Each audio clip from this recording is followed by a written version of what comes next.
शैडोलेस king समुद्र के भीतर ऐसा विनाशकारी तूफान खड़ा कर देता है कि विशाल पानी के टॉर्नेडोज पूरे ब्लैक सी को बेकाबू कर देते हैं। ये देखकर डिकरबिया समझ जाता है कि अपने गहरे समुद्र वाले इलाके में ये बीस्ट किसी देवता से कम नहीं है। खुद को उस भयानक बहाव में बहने से बचाने के लिए विकुर पूरी ताकत से अपनी तलवार समुद्र की तलहटी में गाड़ देता है और आने वाले हमले का सामना करने के लिए तैयार हो जाता है। डिकरबिया घबराकर चिल्लाता है और वाइकर को चेतावनी देता है कि उसकी ड्यूरेबिलिटी चाहे कितनी भी ज्यादा हो, इस हमले को सीधे झेलना मतलब पक्की मौत है। वो उससे तुरंत पीछे हटने की गुहार लगाता है, लेकिन विकोर शांत आवाज में कहता है कि अब बहुत देर हो चुकी है। वो अपनी बची हुई मना का आधा हिस्सा डेकरबिया को दे देता है और पेंडेंट को आदेश देता है कि तुरंत बैरियर बनाकर इस जानलेवा हमले को रोके। अपने मास्टर को पूरी तरह पागल कहते हुए डेकरबिया फौरन एक विशाल लाल मैजिक शील्ड खड़ी कर देता है। ठीक उसी पल जब समुद्र की बेकाबू धाराएं उन पर टूट पड़ती हैं, वो विनाशकारी पानी का वॉर्टेक्स पूरी ताकत से मैजिक शील्ड से टकराता है और ऐसा लगता है जैसे अगले ही पल सब कुछ बिखर जाएगा। डिकैरबिया खुशी से चिल्ला उठता है क्योंकि बैरियर का अगला हिस्सा हमले को रोक लेता है, लेकिन अगले ही पल उसकी खुशी टूट जाती है जब कई तेज वार अचानक वाइकुर की पीठ को आर पार चीर डालते हैं। विशाल जेलीफिश का शरीर डरावनी नीली चमक से जगमगाने लगता है, लेकिन अगले ही पल वो पूरी तरह जड़ होकर वहीं थम जाता है। डिकरबिया हैरानी से उसे देखता रह जाता है और समझ जाता है कि इतना खतरनाक मॉन्स्टर अब हिलने डुलने की हालत में भी नहीं बचा है। ये देखकर विकर के चेहरे पर आत्मविश्वास भरी मुस्कान आ जाती है। वह एस रैंक बॉस का मजाक उड़ाते हुए पूछता है कि उसका पलटवार कैसा लगा। फिर वो बताता है कि यही उसकी पूरी योजना थी। उसने मैडम एटलेक्स के जानलेवा एस रैंक पॉइजन का इस्तेमाल किया था। सिस्टम उसके बीलजेबूब गंटल को दिखाकर पुष्टि करता है कि मॉन्स्टर को खुद पर हमला करने देकर विकोर ने समुद्र के इस शासक के शरीर में सरफेस वर्ल्ड का सबसे घातक जहर पहुंचा दिया है। एस रैंक पॉइजन असर दिखाते ही विकोर बिजली जैसी रफ्तार से लगातार तलवार चलाता है। विशाल मॉन्स्टर जगह जगह से कटने लगता है, जबकि जहरीला जहर उसके शरीर को भीतर से चाटता चला जाता है। मॉन्स्टर के कमजोर पड़ते ही विकोर एक पल भी नहीं गंवाता और ऑरा से भरे कई सीड्स सीधे उसकी तरफ फेंक देता है। वे सीड्स विशाल जेलीफिश के शरीर में गहराई तक घुसते हुए सीधे उसके कोर में जा धंसते हैं। पहली नजर में यही उसे खत्म करने का सबसे सही मौका लगता है, लेकिन वाइकर तुरंत समझ जाता है कि असली समस्या अभी बाकी है।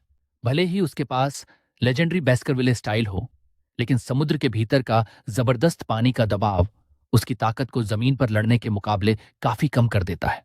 वो तुरंत हिसाब लगाता है कि अगर वह लंबे समय तक लड़ाई खींचकर धीरे धीरे मॉन्स्टर की हेल्थ कम करेगा तो उसके मरने से पहले ही उसकी हवा और स्टैमिना खत्म हो जाएगी। हालात और भी बिगड़ जाते हैं जब विशाल जेलीफिश अचानक फिर से हिलने लगती है। डेकराबिया घबराकर समझ जाता है कि जहरीले झटके का असर ज्यादा देर नहीं टिक पाया और मॉन्स्टर दोबारा होश में आ रहा है।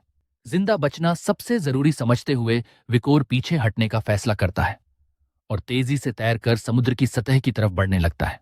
वह सोचता है कि अगर वे मॉन्स्टर के पूरी तरह संभलने से पहले इन अंधेरी गहराइयों से बाहर निकल गए तो किसी और दिन फिर से लड़ सकते हैं, लेकिन शैडोलेस किंग उन्हें इतनी आसानी से जाने देने वाला नहीं था।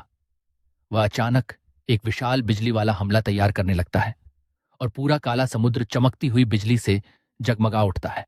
इस तेज रफ्तार बिजली वाले हमले के लिए विकोर और डेकरबिया दोनों बिल्कुल तैयार नहीं थे। वे सिर्फ हैरानी से उसे बनते हुए देखते रह जाते हैं। अगले ही पल भयानक बिजली पूरे पानी में फैल जाती है। विकर का पूरा शरीर करंट से झुलस उठता है और उसका ऊंचा फिजिकल डिफेंस भी इस हमले को नहीं रोक पाता। डिकरेबिया घबरा कर उसका नाम चिल्लाता है, जबकि वाइकर अपनी ही लापरवाही को कोसता है। उसे एहसास होता है कि उसने इस मॉन्स्टर को हल्के में लिया और इतने खतरनाक एलिमेंटल अटैक की उम्मीद ही नहीं की थी। पानी में बेहोशी जैसी हालत में तैरते हुए विकर की जेब से पिछले फ्लोर पर इकट्ठा किया गया एक दुर्लभ ब्लड लिली सीड बाहर निकल आता है और उसी पल उसकी असली योजना शुरू हो जाती है। उसे याद आता है कि कैंप पर उसने ट्रिपलेट्स को अपनी पूरी रणनीति समझाई थी और बताया था कि एस रैंक प्लांट मॉन्स्टर को हराने के बाद उसने आखिर क्या क्या इकट्ठा किया था। विकोर के हाथ में वो मुट्ठी भर सीड्स देखकर ट्रिपलेट्स हैरानी से अपनी सांसें रोक लेते हैं। तभी उन्हें समझ आता है कि उसने इन्हें किसी खास मकसद से संभाल कर रखा था। विकोर उन्हें समझाता है कि उस प्लांट की बनावट बेहद अलग थी। उसकी गैस सैक्स में बहुत हल्की और बेहद ज्वलनशील गैस भरी रहती थी, जिसकी वजह से वह आसानी से हवा में तैर सकता था। वह आगे बताता है कि पिछले फ्लोर की सूखी और बंजर जमीन पर उगने की वजह से उन गैस सैक्स को पूरी तरह विकसित होने का मौका नहीं मिला था।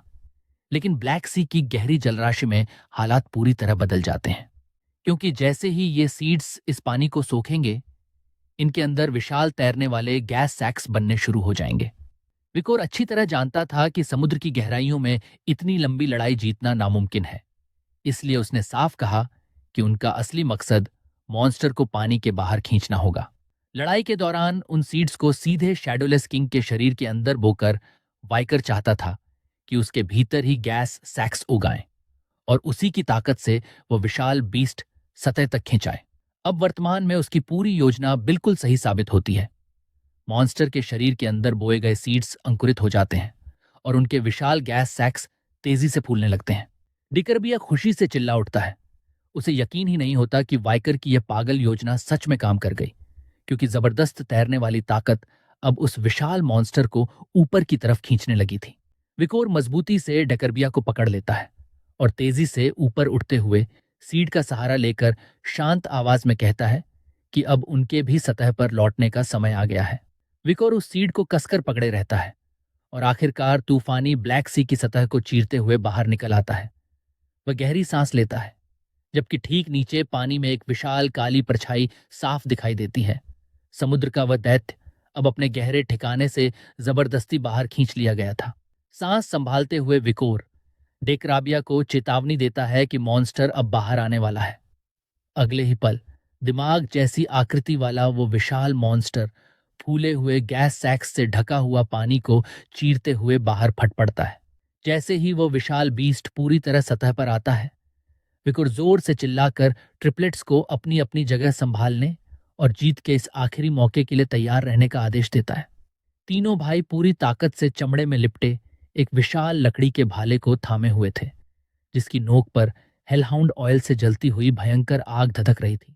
इससे पहले विकोर ने उन्हें आदेश दिया था कि वे सूखे पेड़ों से एक मजबूत और बड़ा भाला बनाएं, उसमें फ्यूज बांधें और उसकी नोक को ज्वलनशील हेलहाउंड ऑयल में भिगो दें, ताकि मूसलाधार बारिश भी उस आग को बुझा न सके। उन्हें याद आता है कि ये योजना सुनते ही वे कितने हैरान रह गए थे। उन्हें ठीक उसी पल भाला फेंकना था जब मॉन्स्टर पूरी तरह पानी से बाहर निकले। समय में जरा सी भी चूक की गुंजाइश नहीं थी। विकोर ने उन्हें पहले ही चेतावनी दे दी थी कि पूरी ताकत से इस जलते हुए विशाल भाले को सीधे उन ज्वलनशील गैस सैक्स में मारना होगा, क्योंकि मॉन्स्टर को खत्म करने का यही आखिरी मौका होगा। अब तीनों भाई अपने शरीर को उसकी आखिरी सीमा तक धकेल देते हैं। भयानक जोर लगाने से एक भाई की नाक से खून बहने लगता है, लेकिन वह दांत भींचकर कहता है कि बास्करविले की कठोर ट्रेनिंग के सामने ये दर्द कुछ भी नहीं है। उसे याद आता है कि उनके मास्टर ने अपनी ताकत का सिर्फ एक छोटा सा हिस्सा इस्तेमाल करके ही इतनी विशाल चट्टान हवा में उछाल दी थी। यही सोचकर वह हर हाल में विकोर का आदेश पूरा करने की ठान लेता है। अपनी हर मांसपेशी की आखिरी ताकत झोंकते हुए तीनों भाई एक साथ जोर से दहाड़ते हैं और अपनी बची हुई सारी शक्ति उसी एक वार में लगा देते हैं। वे उस विशाल जलते हुए भाले को तूफानी आसमान की तरफ पूरी ताकत से उछाल देते हैं। भाला एक घातक चाप बनाता हुआ सीधा विशाल जेलीफिश के फूले हुए गैस सैक्स की तरफ बढ़ता है। लेकिन जैसे ही भाला अपने निशाने के करीब पहुंचता है, एक भाई घबराकर चिल्लाता है कि मॉन्स्टर के लहराते हुए टेंटलस उसे लक्ष्य तक पहुंचने से पहले ही रोक देंगे। इस चाल का अंदाजा विकर को पहले से था। वो पानी से छलांग लगाकर हवा में ही उस विशाल जलते हुए भाले को पकड़ लेता है, फिर अपनी गहरी लाल औंरा उसमें भरकर आखिरी वार के लिए तैयार हो जाता है। विकोर पूरी ताकत से उस जलते हुए भाले को नीचे घोंप देता है। वह रास्ता रोक रहे टेंटिकल्स को बिना किसी रुकावट के चीरता हुआ सीधे ज्वलनशील गैस सैक्स में जा धंसता है। अगले ही पल इतना भयानक विस्फोट होता है कि पूरा विशाल एस रैंक मॉन्स्टर उसी क्षण राख बनकर गायब हो जाता है। किनारे पर खड़े घायल बास्करविल्स ट्रिपलेट्स उस विशाल विस्फोट को खामोशी से देखते रह जाते हैं। उनकी आंखों से राहत और गर्व के आंसू बहने लगते हैं, जबकि वे अपने लॉर्ड की जय जयकार करने लगते हैं। पीछे आसमान को छूता आग का विशाल स्तंभ जल रहा था और उसी के सामने विकोर शांत कदमों से काली लहरों को पार करता हुआ रेत वाले किनारे पर आ जाता है। एक बार फिर जीत उसी की होती है। उसी वक्त सिस्टम घोषणा करता है कि लेवल 1 वॉरियर विकोर ने सबसे पहले ब्लैक सी के एस रैंक कैलेमिटी शैडोलेस किंग का शिकार किया है। इस नामुमकिन कारनामे के लिए उसे एक लेजेंडरी रिवॉर्ड दिया जाता है।